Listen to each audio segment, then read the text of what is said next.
Mechanism ہے جو مخلوق کو دن بھر اپنے خالق کے ساتھ رابطے میں رکھتا ہے، یہی تو وہ فاؤنڈیشن ہے، یہی تو وہ بنیاد ہے کہ جو مومن کو مومن کے ساتھ کندھا ملا کے کھڑا بھی کرتی ہے، اور جب سارے اکٹھے ہو جاتے ہیں تو مل کے خدا سے ہم کلام بھی کرواتی ہے۔ سبحان اللہ۔ کہ آپس میں بھی شولڈر ٹو شولڈر کھڑے ہو، لیکن اس کے ساتھ ساتھ اپنے خدا کے ساتھ بھی مسلسل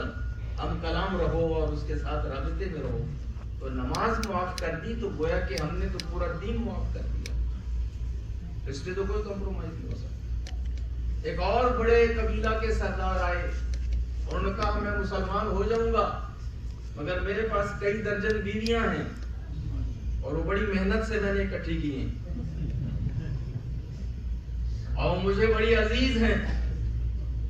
تو یہ جو 4 والی آپ کی یہ جو لمٹ ہے میرے لیے ذرا اسپیشل آپ کوئی ایکسیپشنز گرانٹ کیجئے۔ ہاں، اب اگر قوم کے وسیع تر مفاد میں پیغمبر بھی فیصلے کرتے ہوتے، اگر قوم کے اسٹیٹ کے وسیع تر مفاد میں greater interest of the community میں فیصلے کرنا ہوتے اور اتنے بڑے بڑے سرداروں کو اور اتنے بڑے بڑے قبیلوں کو اسلام کے اندر لانا ہوتا تو پیغمبر بھی ریلیکس کر دیتے اس کا۔ مگر پیغمبر تو ان کے بارے میں قرآن پہلے کہہ چکا ہے کہ وَمَا يَنْطِقُ عَنِ الْهَوَىٰ إِنْ هُوَ إِلَّا وَحْيٌ يُوحَىٰ، یہ تو وحی کے آئے بغیر اپنے لبوں کو جنبش تک نہیں دیتے۔ تو پیغمبر کی بلا سے کوئی مسلمان ہوتا ہے یا نہ ہو، یہ تو ہم لوگوں کو ایک بڑا کریز ہے کہ ہر صورت میں ہم نے لوگوں کو مسلمان کرنا ہے، چاہے آدھے اسلام کو ٹیڑھا سیدھا کر دیں، ہاں پریزنٹیبل کریں اسلام کو۔ اسلام کے یہ قوانین بڑے سخت ہیں مولانا، ان کے ہوتے ہوئے کوئی شخص مسلمان نہیں ہوگا۔ بھائی نہ ہو، کیا فرق پڑتا ہے؟ اچھا ہے نہ ہو، پہلے ہی نہیں سنبھالے جاتے جو ہیں۔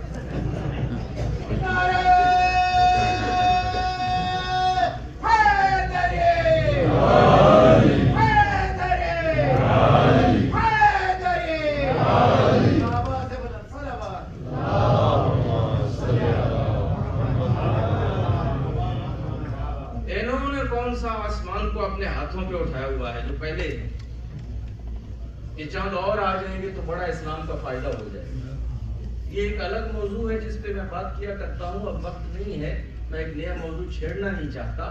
ورنہ عزیزان گرامی اگر یہ فتوحات نہ ہوتی، یہ نام نہاد فتوحات، اور ایک دم پوری دنیا کو چل کے، یہ تو کہتے ہیں نا تلوار کے ذریعے نہیں پھیلا، یہ تو خامخواہ کی باتیں ہیں، تلوار کے ذریعے سے اور لوگوں کو ڈرا کے اور ان کے ملکوں کو فتح کر کے اگر لوگوں کو یوں زبردستی اسلام میں شامل نہ کیا ہوتا اور اسلام کو اس طرح سے پھیلایا جاتا جیسے پیغمبر اکرم نے پھیلایا تھا، اور وہ جو محمدی منصوبہ تھا، پیغمبر اکرم کا منصوبہ، وہ جو اللہ و رسول کا منصوبہ تھا، یہی مدینہ وسیع ہوتا چلا جاتا، یہی مدینہ بڑا ہوتا جاتا، اسی مدینہ کو بہتر سے بہتر آپ کرتے، اور یہ جو سٹی سٹیٹ تھی مدینہ کی، اگر یہ اور ترقی کرتی جاتی اور یہ دنیا میں سب سے اچھی سٹیٹ بن جاتی تو اس کو دیکھ دیکھ کے یہ باقی کے ممالک خود بخود مسلمان ہوتے، اور ان کو یہ جب علی جیسے رہبر کو دیکھتے، جب حسن و حسین جیسے رہنماؤں کو دیکھتے، جب سید سجاد اور باقر و صادق جیسے اپنے خلیفوں کو دیکھتے تو یہ خود بخود اسلام میں شامل ہو جاتے، نہ جنگوں کی ضرورت تھی، نہ نام نہاد جہاد کی کوئی ضرورت تھی، نہ لوگوں کو بزور شمشیر مسلمان کرنے کی ضرورت تھی، لوگ قرآن ناطق کو دیکھتے جاتے اور قرآن صامت کے سائے کے نیچے آتے ہیں۔ سبحان اللہ۔ نعرہ تکبیر،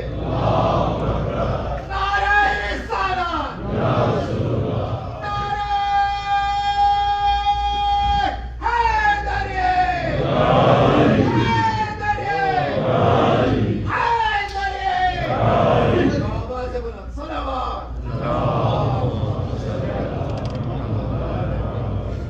پیغمبر نے 13 سال مکہ میں جد و جہد کی ہے، پھر 10 سال آ کے مدینہ میں بھی جد و جہد کی ہے. اور پیغمبر کا جو طریقہ تھا تبلیغ کا وہ تھا لیڈنگ بائی ایگزامپل، کہ آپ لیڈ ود ایگزامپل. آپ خود اتنے اچھے ہو جائیں اور جو آپ کہہ رہے ہیں نا کہ آپ کیسی سوسائٹی کی تبلیغ کر رہے ہیں، کیسی سوسائٹی اسلام دنیا میں بنانا چاہتا ہے، ویسی سوسائٹی آپ اپنے شہر میں، اپنے وطن میں، جزیرۃ العرب کوئی چھوٹی جگہ نہ تھی، آپ یہاں پہ بنا کے دکھا دیں. آج پوری دنیا سے لوگ ہجرت کرتے ہیں نا، اور جن جن جگہوں کو، جن جن ملکوں کو اچھا سمجھتے ہیں اور سمجھتے ہیں کہ وہاں لائف اچھی گزرے گی، وہاں پہ ہماری اولاد کا مستقبل ہوگا، وہاں پہ پہنچ کے ہم رفاہ میں رہیں گے، سہولت میں رہیں گے، ہمارے ساتھ ظلم کم سے کم نہیں ہوگا، زیادتی نہیں ہوگی، وہاں کی عدالتوں میں عدل ہوتا ہے، انصاف ہوتا ہے، وہاں پہ وڈیرے نہیں ہیں، وہاں پہ جاگیردار نہیں ہیں، وہاں پہ رسا کشی اور وہ جاگیردار اور وہ رسا گیر نہیں ہیں، تو لوگ ان ملکوں میں خود بخود اپنے پیروں پہ چلتے ہوئے نہیں آ رہے. ایک زمانہ تھا کہ یہ پوری دنیا ہجرت کر کے ہندوستان جایا کرتی تھی، ہندوستان کی طرف دنیا ہجرت کرتی تھی، اور ہندوستان جو ہے وہ ایک سیولائزیشن تھی اور ایک ایسی زمین تھی، ایک ایسا ملک تھا کہ عرب وہاں جاتے تھے، ایرانی وہاں جاتے تھے، ترک وہاں جاتے تھے، اور پھر ہوتے ہوتے یہ کالونائز کرنے والے یہ امریکہ، یہ برٹش بھی وہاں پر آ گئے، اور کتنی قومیتیں اور کتنی ملتیں جو ہے وہ ہندوستان میں آئیں اور ہندوستان میں آ کے آباد ہوئی. کبھی اس پہ ریسرچ کیجئے گا، اتنے عرب ہندوستان میں کیوں آئے، اتنے ایرانی ہندوستان میں کیوں آئے، اتنے ترک ہندوستان میں، اور آتے بھی وہی تھے جو بڑے پڑھے لکھے لوگ ہوتے تھے، بہت با کمال لوگ ہوتے تھے، جن کے پاس اسکلز ہوتے تھے، جن کے پاس ایجوکیشن ہوتی تھی، جن کے پاس اعلیٰ صلاحیتیں ہوتی تھیں. وہ ان صلاحیتوں کو لے کے کہاں جاتے تھے؟ ہندوستان جاتے تھے.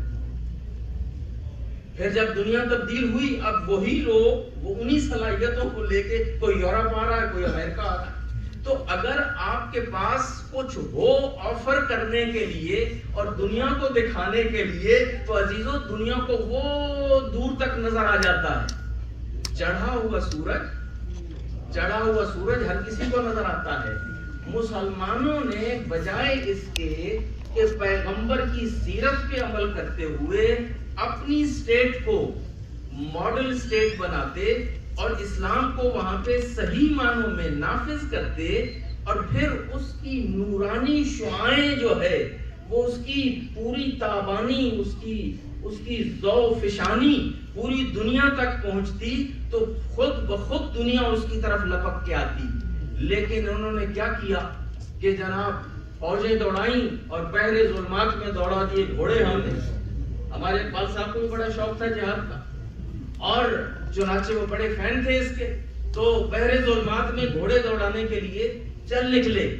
اور آگا دوڑ اور پیچھا چوڑ. چنانچہ نتیجہ یہ ہوا کہ آگے آپ نئے لوگوں کو اندر لا رہے ہیں اسلام کے، اور جو پہلے والے ہیں وہ اسلام سے منحرف ہوئے جا رہے ہیں، وہ اسلام پہ عمل نہیں کرتے، وہاں اسلام نام کی کوئی چیز نہیں.